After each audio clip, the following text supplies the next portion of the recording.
Emily, Rose, Acorn, MacIsaac.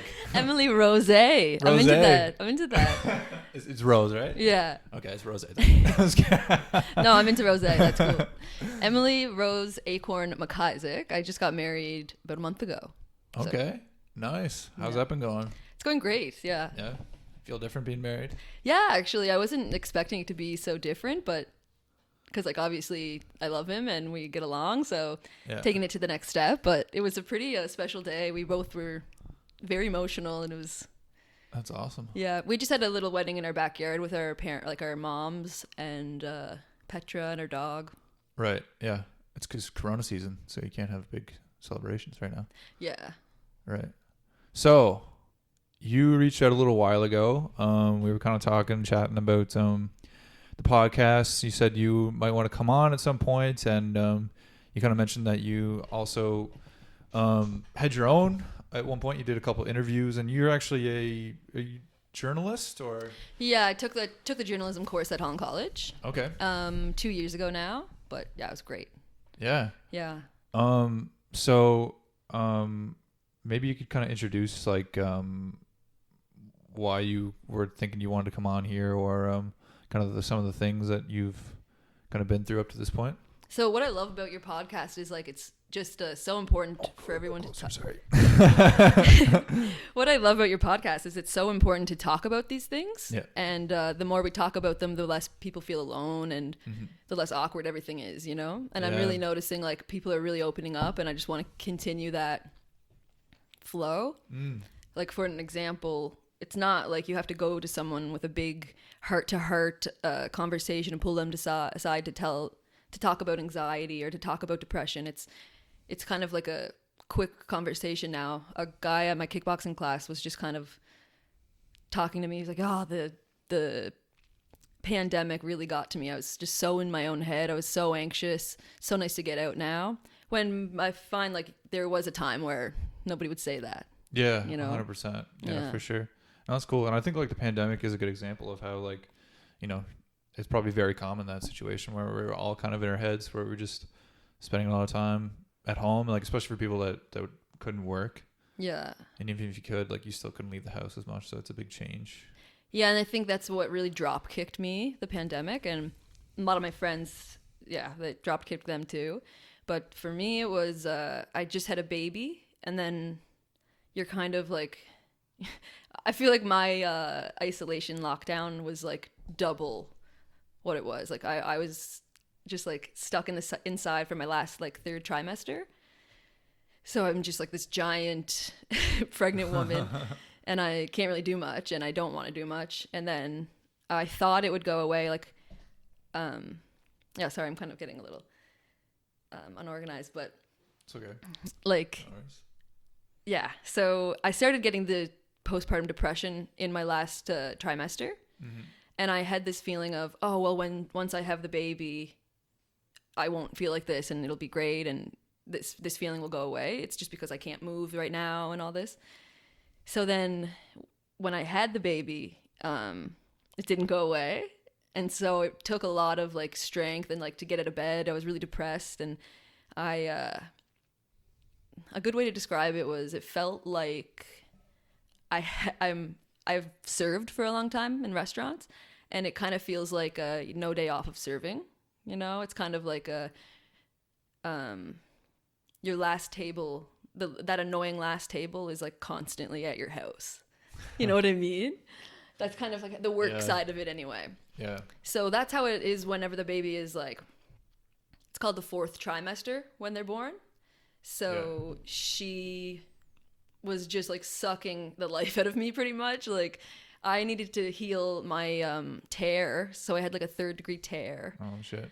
And also it was just like how long was it? 15 hours of labor. Jesus Christ. Something like that. Yeah. And it was induced, and it was just like so like horrific, I would say. So yeah. But it does get better. So if anybody listening to this is having a baby, like you just know that it does get better. The baby's not that kind of baby forever. So I had it in my head that like forever I was going to just be hearing and it was going to be annoying and just no time for myself. Like you don't even have time to have a shower sometimes. Like it's really, it's like you have this little caveman person. You're teaching them how to be a human, you know, like it's It's really a blank slate. Yeah, it's not what the books say that it is, and there's no way you can prepare someone for it. All babies are different, all people are different, and it's just look out for postpartum depression and read about it. Even because I didn't think I'd get it, and I was just like, you know, I won't get it. I'll just be careful or whatever. And then it just turned into like really scary, like movies in my head, which is how I got diagnosed with OCD. And yeah, sorry if I'm like kind of all over the place. I feel like I'm for sure. So like when it started in like your third trimester, like what was that like? Just what did it come on as? Just getting like every day taking baths and reading, and then you're just kind of I don't want to do this. Like I'm a very active person and I'm really hyper, and to have that like I felt like really like locked inside of my own body. Yeah. And so I felt very like, oh, I can't wait till I can get back on the track, or like just go for a walk again. And then to recover after that big labor and birth was just like annoying as fuck. And then once I did recover, so you're recovering and you're also helping this baby who's crying all the time. And they don't know why they're crying. They don't know what's going on. You don't really know what's going on. And it's just like, so like your relaxation and me time is like sitting on a sitz bath while your baby's like watching you, probably crying, but you have to like soak your tear so that it's not, you know what I mean? Like this is your normal day, and it turns into like pajamas every day. And like I didn't like even look at my hair for so long, didn't care about my appearance, didn't take care of myself, you know? Too busy for that. But what were we just talking about? I was just talking about like the third trimester of when it started. Yeah. So it was just kind of I was moping around, and I really held on to the fact that like soon I won't be pregnant and I'll have this beautiful baby. And then like it didn't go away. Right. You know? And it was just kind of shitty. So the energy thing is a big thing for you. Like you're very hyper and like active. Yeah. So it was hard to not be like that. Yeah, because I ran, I went to the gym and ran a lot on just the treadmill running till I was like 35 weeks pregnant. So I'm really glad I did that, because it would have felt like so much longer if I couldn't do that. But when I stopped, it was just like a couch, laying around, naps, and you're just tired. You don't want to do anything, and it's just like not me. Like that's not the kind of person I am. Right. So it's hard to understand that I'm just doing this because I'm pregnant. Just let yourself relax, and I'm not very good at relaxing. Yeah. It's hard to remember that it's temporary. Yeah, and that's 100%. If anybody's getting anything from me talking today, I want them to know that it's so effing temporary, because everyone would say that to me and I'd be like, yeah, everyone's saying that, but here I am today again. And also I think I had it a little rough, because once I was able to get back in the pool, it was like 2 weeks of swimming, maybe 3 weeks of like swimming 3 times a week. So I was feeling good. I'm out of the house again, my tear is okay, my body's somewhat back to normal. And then the pandemic happened, and it was like, oh, we have to start all over, and you're stuck inside again. Yeah, that's tough. Yeah, and I was just like so upset about it, and I just wanted to like hang out with my friends, and like, because I didn't get to do that for so long, and I wanted to show Petra everyone. Yeah.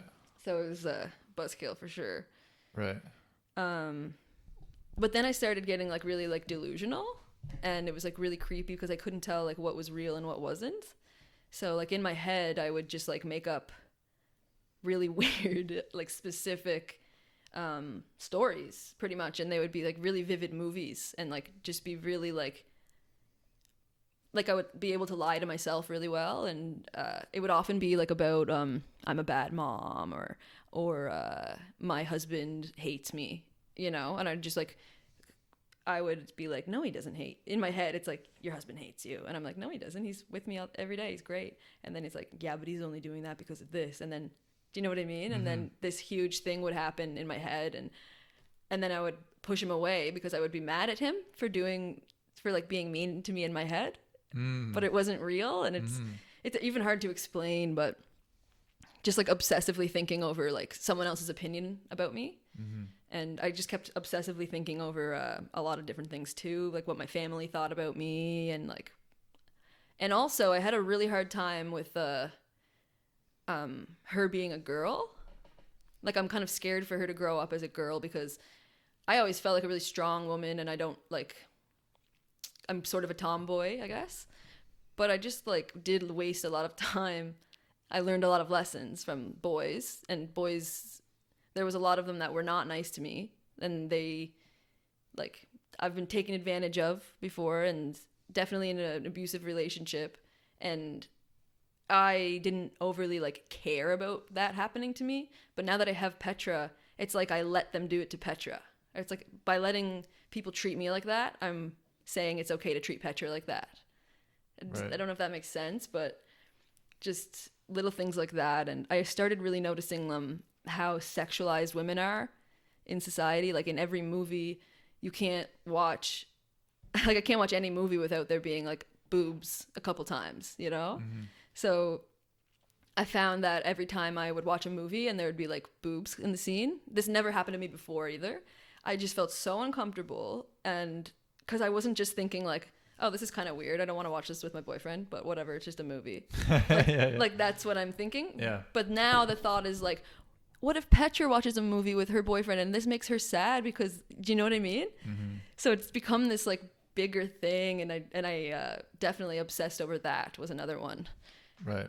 Yeah. So this is like a complete perspective change where you're thinking about it, like not just for you, all of a sudden it's like for your child as well.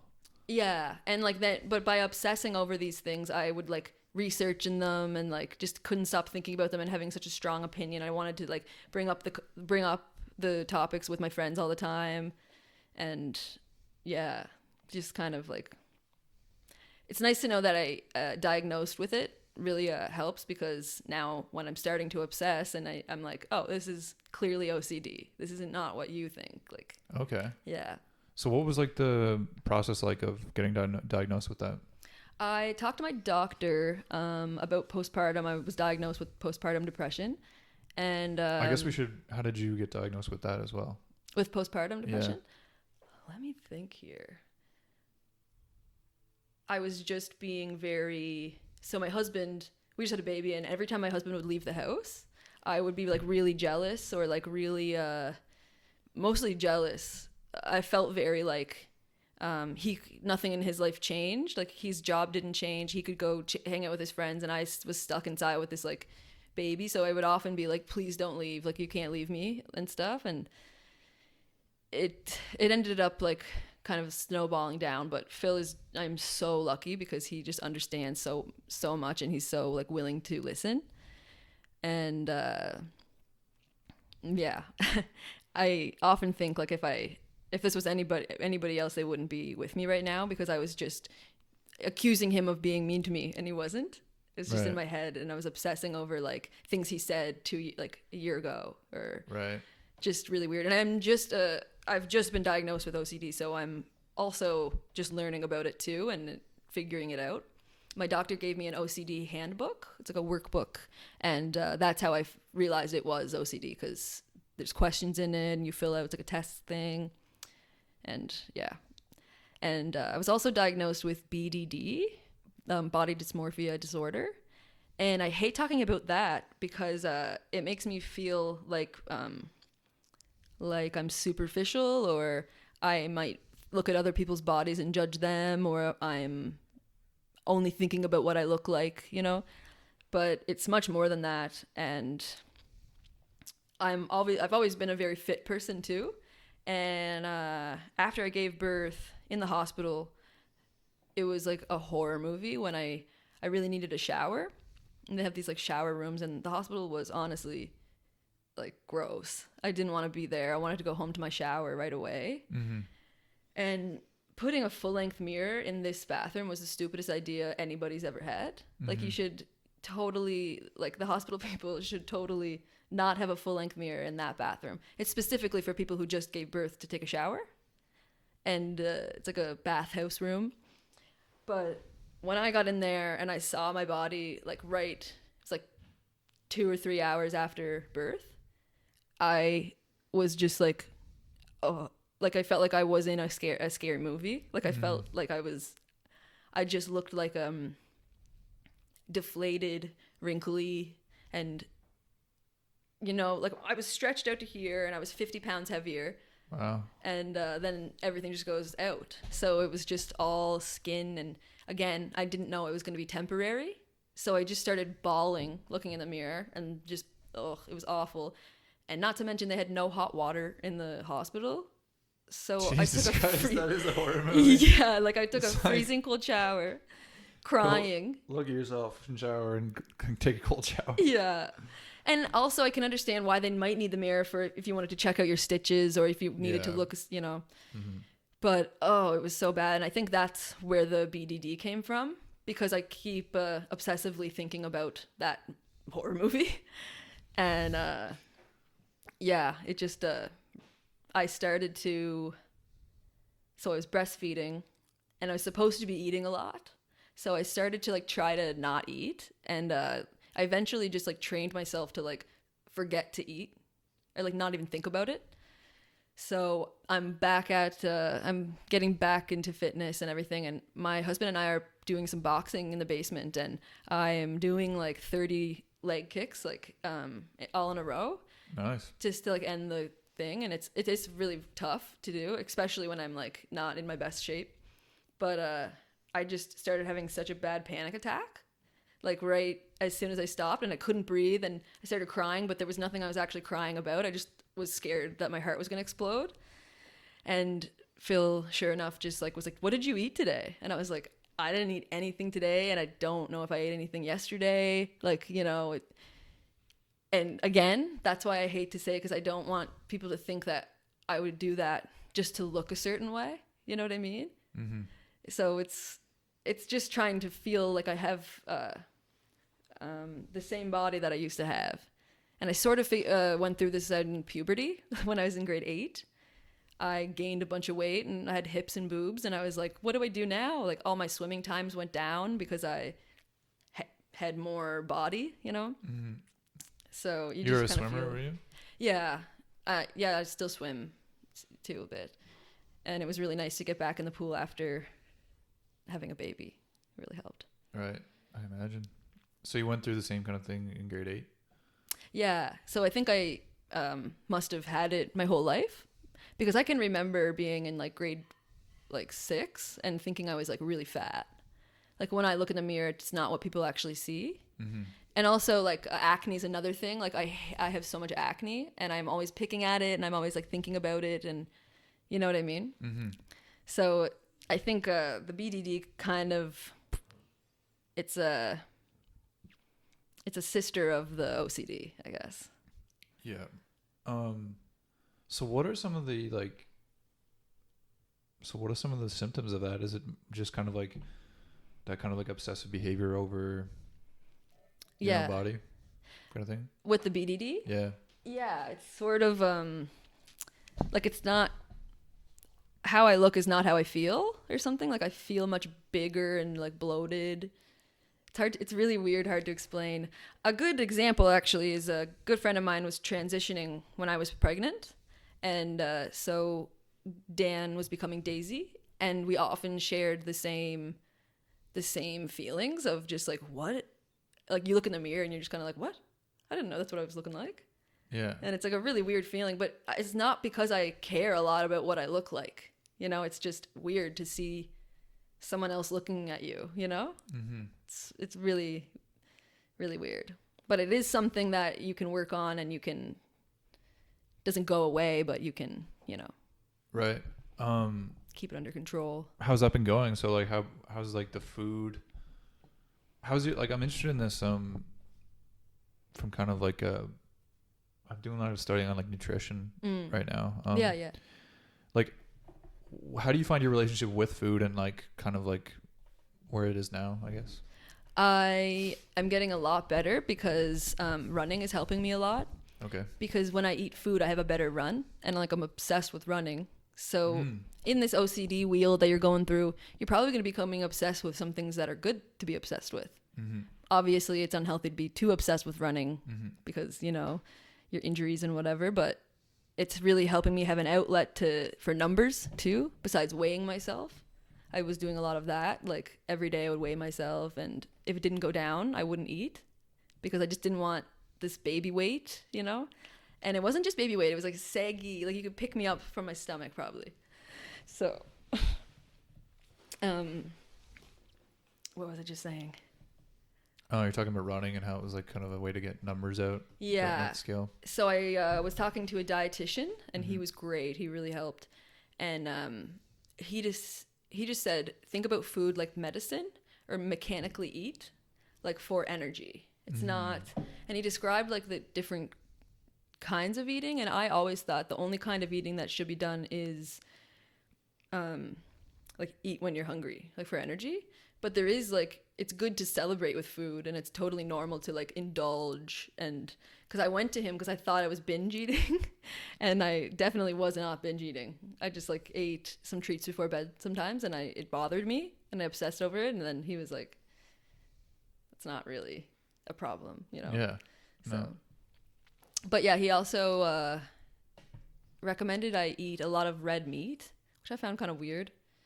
It's definitely helping though, but at the same time, I just don't feel like I actually want, like in my heart, I don't really believe in eating meat, but it's definitely giving me the most energy I've had. Right. Yeah. What do you think about meat?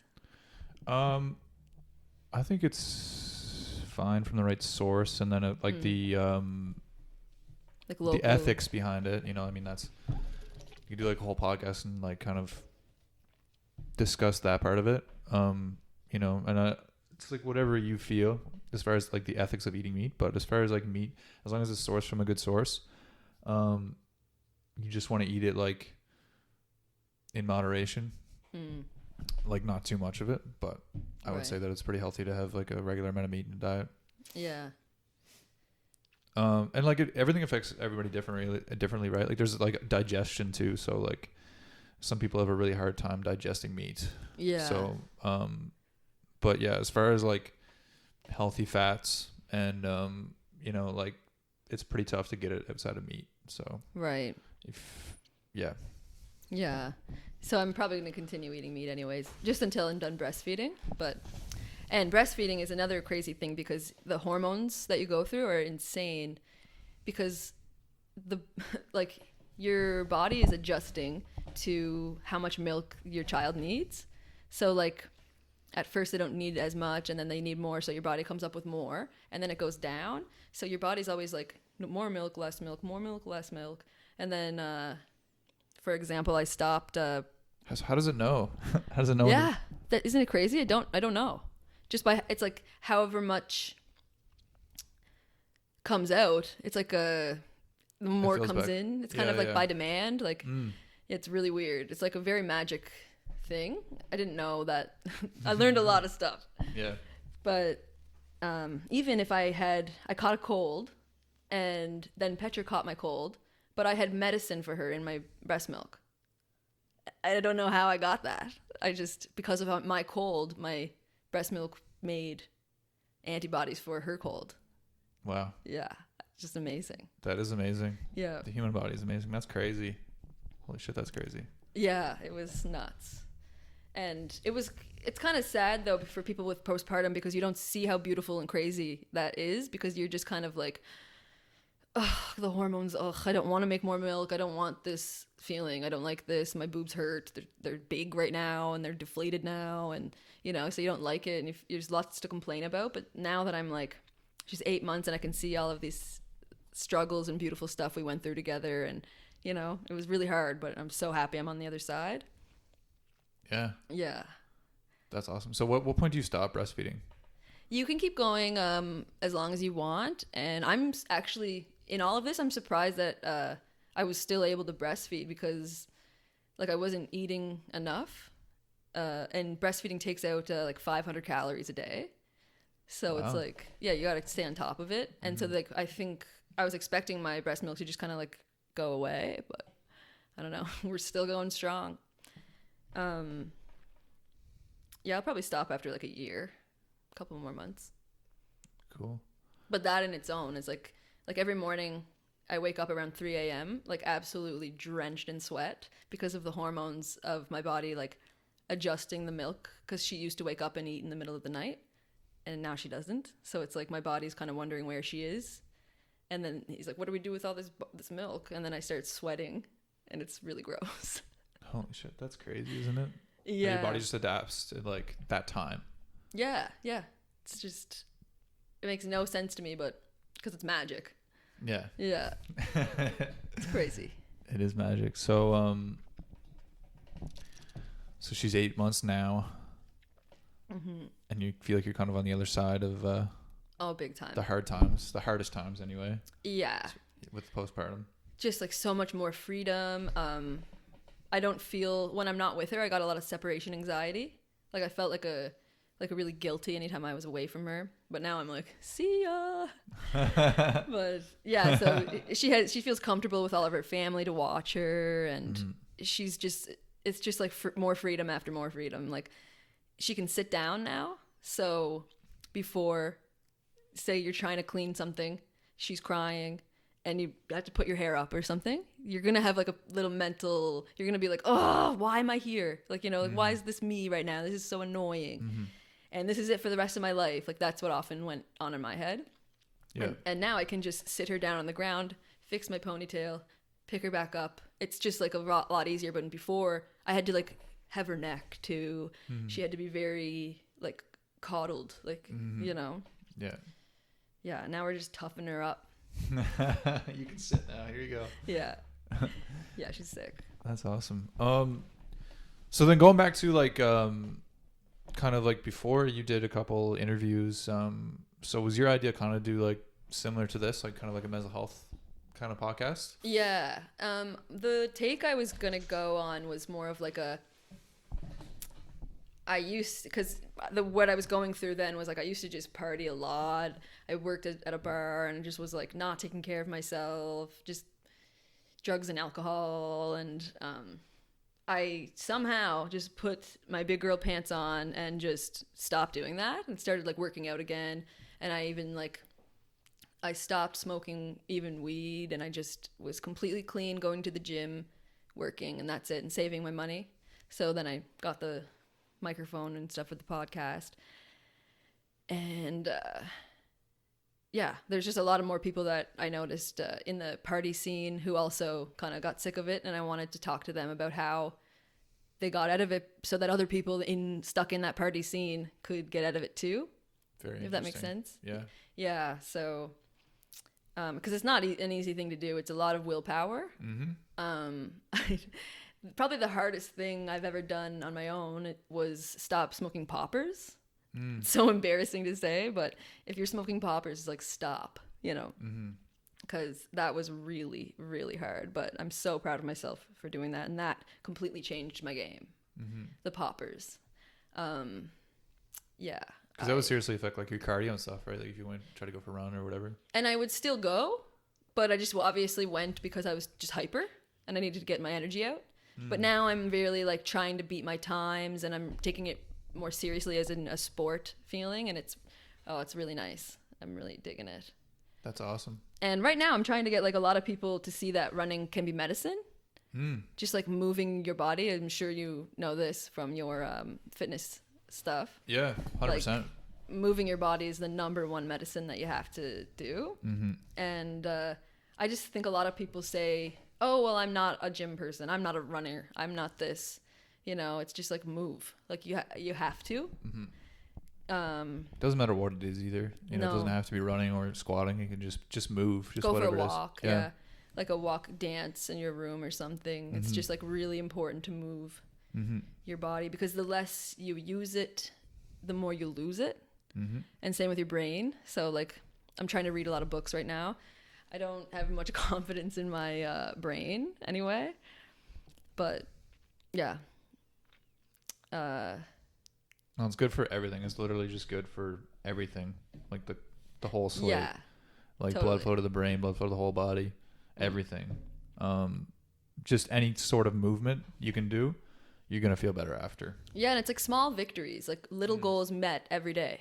It's like a really fast goal to meet. Yep. So if you just say to yourself, oh, today I'm going to run a 5K, for example, you can do that. And then you can do that for the rest of the week, and then maybe change the goal and make it higher. And it's just like a really easy way to get a goal, rather than being like, oh, I want that Bentley, I'm going to save up now. And then by the time you can afford it, it's, you know, like whatever. Or, you know, it's just like it's an attainable goal. Yeah. Attainable, measurable goal that you can achieve like consistently. It's really important for me to be proud of myself over something once a day. Yeah. Yeah. That's good. That's what people should feel. Right? Yeah. Like even if it's something kind of dumb, I need to, I wanted to put in a big garden because we just moved into a new house, and I was like, I'll be on mat leave. It'll be a 6-week awesome garden. And I was like really depressed. So I called it the Postpartum Depression garden.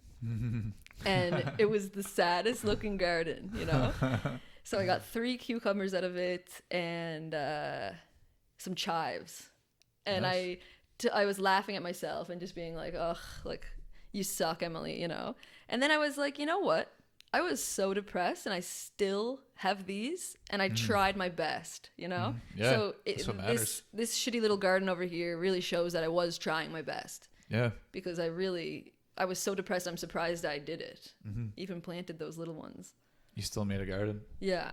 And you still got stuff from it. So even if you didn't do something that you think it deserves to be proud of, you can think about your day and you'll find something, you know? A big thing that like I try to do is like, especially with people, like for the example of fitness, like you just got to start small, right? So like oftentimes we shoot for like a huge goal to start. Like I want a Bentley by next year, or like I want a huge garden, or I don't run at all right now and I want to do a 10K by next week, or, you know, just whatever the crazy goal is. But it's kind of like you said, like small achievements. So like, you know, for someone that's like really unfit, it could be just like, you know, 10 squats twice a week. So just small things that are tangible and realistic. And then over time, you just gradually increase it. Yeah. And that's, when I had my first run, like running is definitely my favorite. And when I went for my first run after postpartum, I went for a couple swims before this, but it was the worst time ever. I couldn't even complete like 1 mile. I was out of breath. I was just, I felt so gassed, and I was like, that's gotta be like 5K. That's gotta be quite the run. And I look at the watch, and it was like nothing. And so like, I just remember like crying, thinking like, I can't run anymore because now I'm a mom. Moms don't run. Moms do this and they can't do that. And, you know, yeah. So I would often be like, well, now this is your life now. You can't run anymore. Like you're, you know.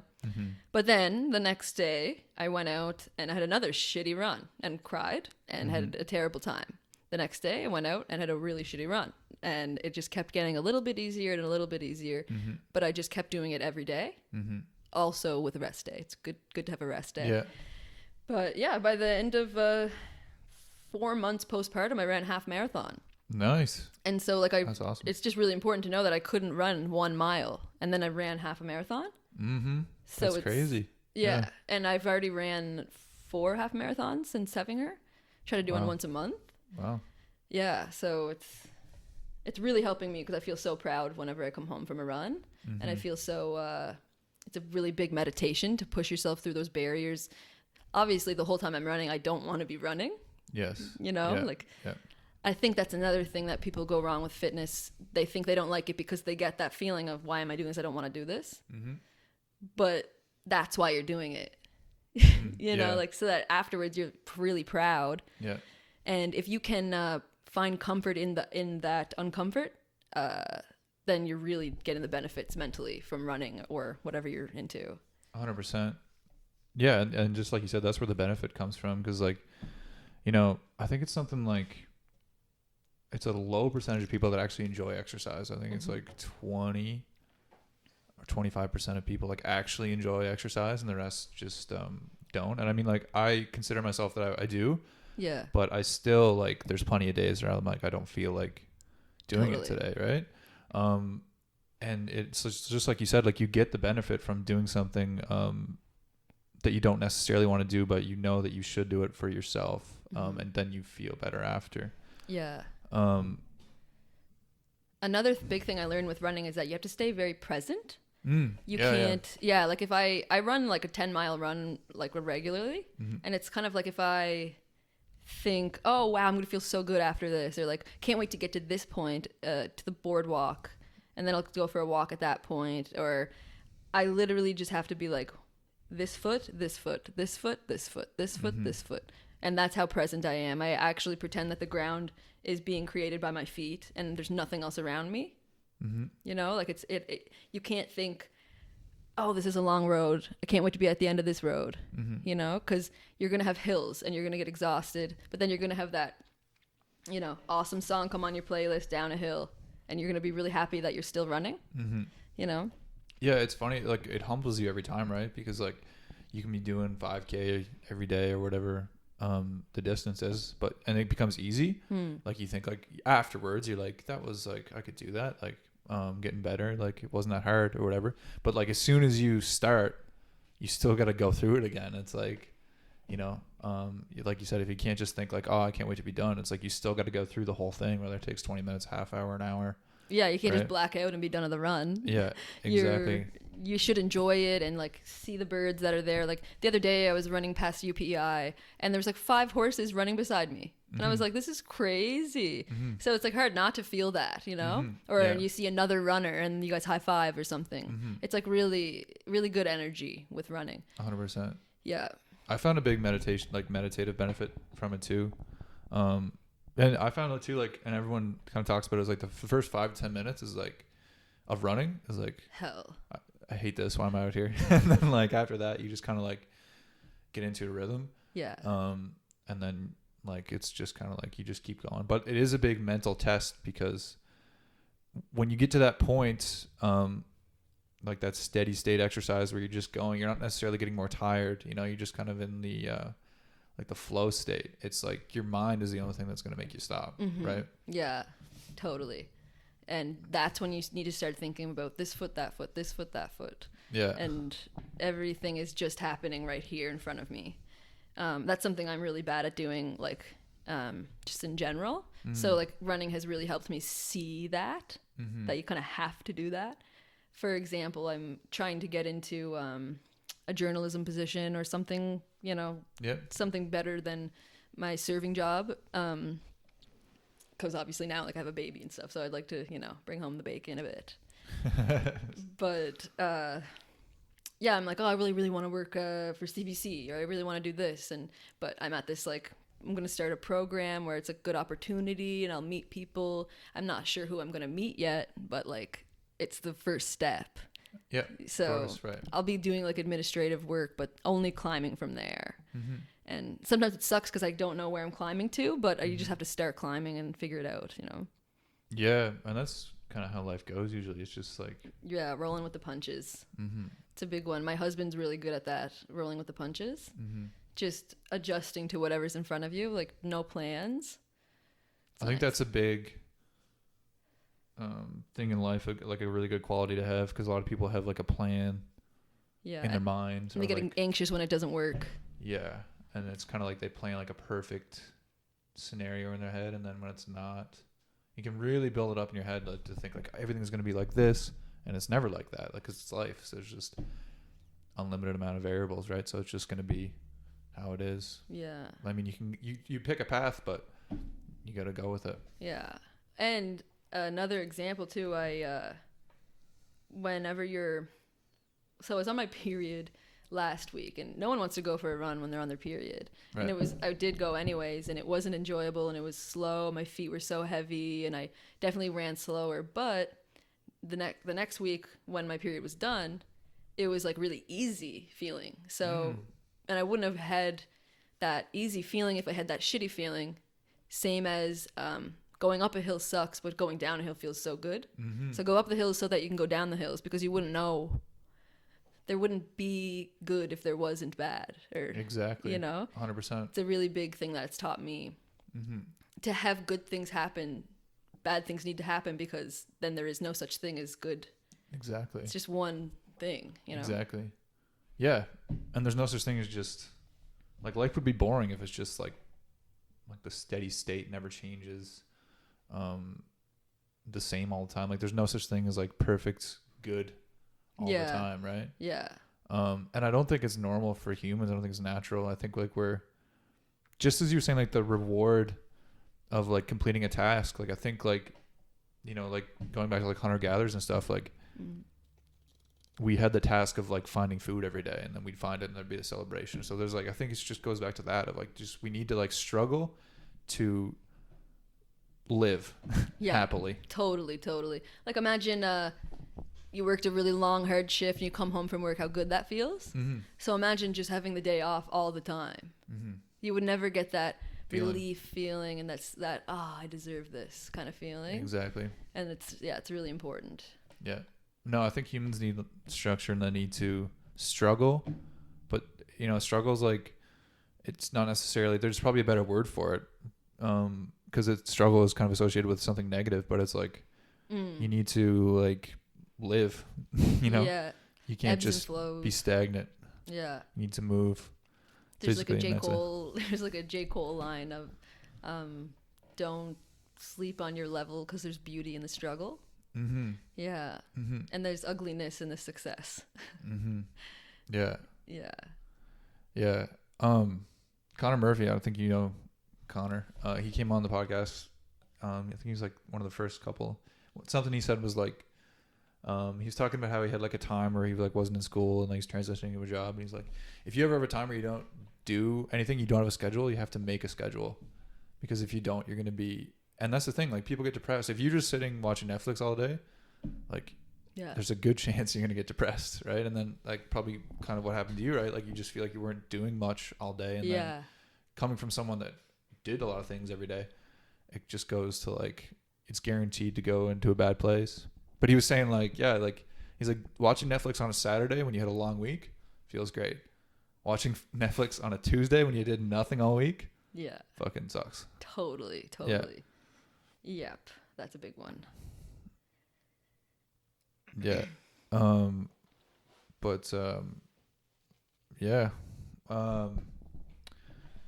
Is there anything else you'd like to? Oh wait. So you're putting on a run. Yeah, totally. So I have a lot of people on my Instagram. I talk about running a lot, and I'll post I actually posted that first run, like my first run on Strava, screenshotted, and then I said I'm gonna change this 3 to a 10 this month, and then I just showed the progress of how like hard it was and with my stats and everything. And a lot of people were just coming up to me and saying like, oh my gosh, like you're making me want to go for a run. Like I see you running all the time and I just want to go for a run now. You look like you're enjoying yourself so much. And I just like started being like, go for the run. Like, let's do it. It's so worth it. Like it's all I want to talk about. And so then I heard Jacob Simmons passed away. And just awful news. I wasn't very close with him or anything. I just was very inspired by his Instagram whenever I was fresh out of the hospital, because he was doing the Calendar Club challenge. Colin O'Brady has this challenge, and it's basically like you run each day of the month, you run that many miles, and then by the 26th you do the marathon. But you can break it up. It's hard to explain. Like you can break it up into different numbers of runs in the days, except for the marathon day. So anyways, Jacob did it, and I was like, wow, Jacob, this is my goal now. Thank you so much for doing that. I'm so pumped. And he's just like, good luck or whatever. And then like a couple weeks later, my sister was like, did you hear about Jacob Simmons? And I was like, what? I couldn't believe it. It was ridiculous. And yeah, I just kind of sat on that for a little bit. And when I would go for a run, I would just be thinking about him. And yeah. And then I saw that his father had passed away too, like maybe like 4 weeks after he did. So as like a new wife and a new mother, I really wanted to like just squeeze this woman who's just lost her son and her husband. I'm not sure if he has siblings or not, but I just can't imagine how this woman feels. And I originally wanted to raise some money for her, but she insisted on it going to the scholarship fund. So that's still a great thing. And she is a sweet lady. This Brenda woman is very sweet. And yeah, I will be dedicating my run like to her pretty much. And my friend Jesse Howatt passed away. He committed suicide a year ago. So running for him too. Sometimes you just want to run for people that can't run, you know. Mm-hmm. But anyways, yeah. So here's how the day will work. It's on October 17th, which is Jesse's birthday, and also that's the day that the New York Marathon, the virtual New York Marathon, starts. So if you wanted it to be like an official marathon, you can just go virtually do the New York one. And my goal is to just see as many people training for a goal that they're setting for October 17th. And I just want to say, like, you can pick the race, you can pick the pace and the place. So it's all your own run and your own goal. And also there's social distancing stuff. So I don't want to be responsible for that stuff. And yeah. And I hear a lot of people are excited. I was really surprised. I made a GoFundMe for the fund and for the scholarship fund. And it already met the first day it was up. It already met the goal. And I didn't even think like many people were looking at my social media like that. But yeah, it feels really good. And even some of my friends that like don't run, and I would never imagine them running, probably don't own sneakers, are like, I went for a run. A good friend of mine, she's like, Emily, I went for the run for the first time in my life. Wow. And I was like, do you feel amazing? She's like, yeah, but I really got to quit smoking. And I'm like, there you go. Yeah. And some of my friends, yeah, they're training for the marathon together. And I just want people to, that day, take a picture of yourself before and after your goal or your run. And then I'll put it all together so that everyone can see how awesome it feels to just finish your goal. That's awesome. You pick the race, the pace, and the place, you know? That's awesome. Yeah. I like that a lot. Yeah, I'm really pumped about it. The race, pace, and the place. Yeah. That's awesome. I'll definitely share that. I'll share your post and the GoFundMe as well. Yeah. It's not even it's important to raise money for the scholarship for sure, but I really want to raise more awareness about running as medicine, because it just helped me get it, like, numbers of times in my life. It's really helped me get out of darkness. So, yeah. So if someone is in some darkness and maybe running's going to help them and they just never thought about it, maybe they'll find out. And this is their time, you know? That's the thing. Yeah. If it helps one person, it's good enough. Start running. Yeah. That's awesome. Yeah. And some people are getting groups together and training as a group, and it's really nice to see. Yeah. No, that's awesome. Well, I guess maybe we'll end it there. Yeah. I just want to say thank you so much for coming on. Thanks for reaching out. Thanks for sharing all this. I know it's not easy to share. Yeah. Yeah. Is there anything else you'd like to say before we head off? I think that's everything. That's all I got. That's awesome. Thanks so much. Thank you. Woo!